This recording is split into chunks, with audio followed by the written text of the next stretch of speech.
You started as a duo, right? And then Asynje became a quartet. Could you tell me a bit more about the history of Asynje? It started in 2002. We got the task to make music to the Danish national found, the Sun Wagon. It's an old Bronze Age founding, and we got the task to make music to a big event for the 100 years of the found of that. And it was the first time Nanne Barslev and me, Søren Hammerlund, got able to work together. And then we decided it was so great, so we have to continue that work. And during the next 3-4 years, within breaks, because we have many other projects, we keep on make this Asynje project as a musical playground and searching for the unique Nordic sound. And both the electronic and the voice and the instruments. And experiments with sounds from nature, different nature sounds. That was our first impression. Yeah, like crackling the grass. As a sort of percussion sound. And stones and water, and we were recording sounds from birds and water streams and stuff like that. And still it is like that. Many of the samples we use are original made, and we use the effect from the computer also to build them and to become more modern. But still it's made of the wood or the stones or the leaves or whatever. But as we said, it was a little bit stoned sometimes. The music that we start making, it was like when you come into a trance or something. And sometimes when we recorded, we were like total. Yeah, that's true. Yeah. We changed that feeling so it also come more danceable. Yes. So we can do both, very silent and ambience concert. But that's what I want to tell. That then we had the idea that we should have Martin Seeberg with us because he's more happy, and we thought that if he came into the band, he could give it some more happiness because we are very, very heavy and So he came with us, and then we started to make some other melodies and also use some of the old melodies. But it began to be a mix between happy melodies and a little bit sad songs, and we used like 2 different kind of hurdy-gurdy, a German one. And a more Nordic one, and then we use bouzouki but the Irish bouzouki, and we use the nyckelharpa and many different kind of flutes. Many of the flutes that maakten has is found like old found from the Scandinavia. And then the most important instrument is Nanne's vocal, the voice, and different kind of frame drums. Indeed.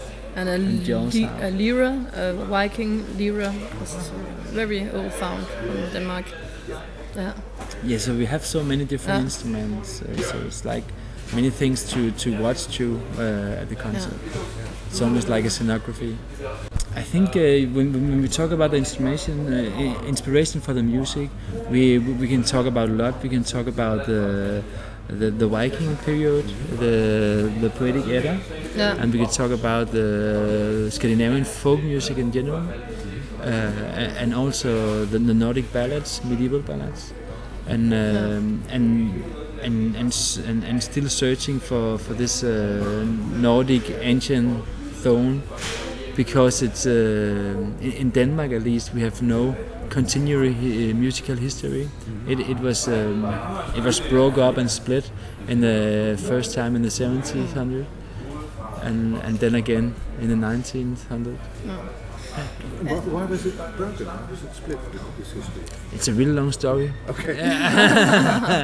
It was a law for not making.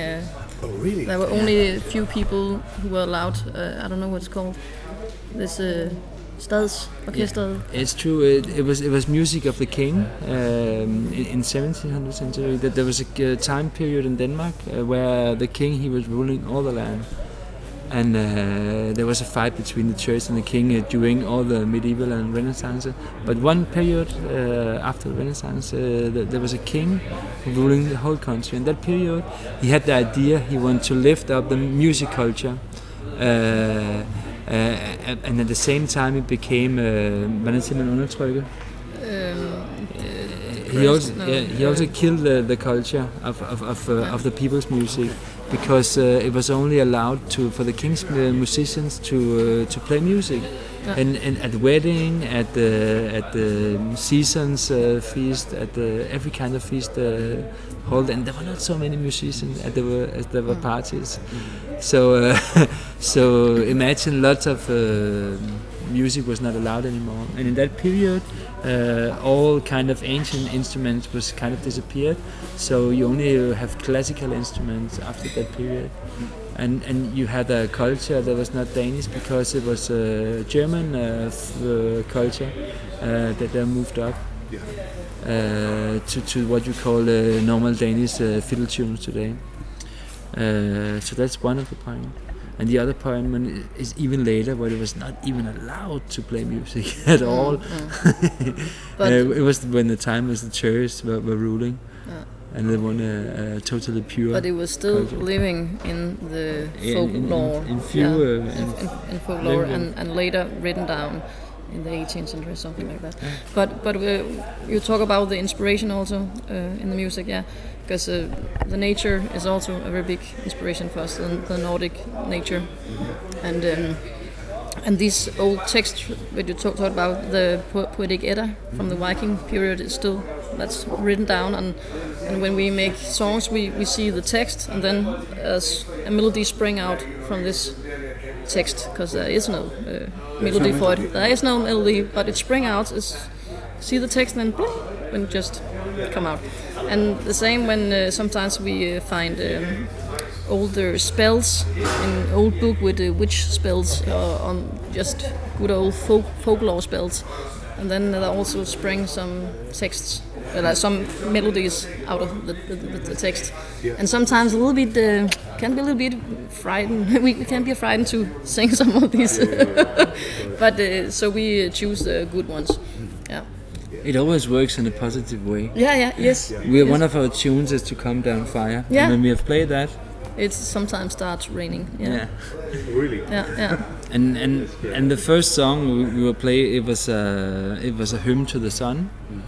And I remember when we played in this the very first time we played together, and then there was a Nordic light. What do you call it? Northern Light. Northern Light, in a way, place in Denmark. Never been that. No. After we played that song, yes.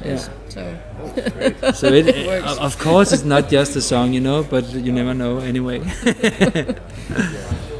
It is often like that when you go to concert. You're just looking up and but here we want people to participate in our little environment, if we call that, in our little dream of folk and Viking age and being together. This ground thing that we need so much nowadays, because we sit in front of our screen and talk to each other, and now we really need just to dance and to sing along with some of the songs.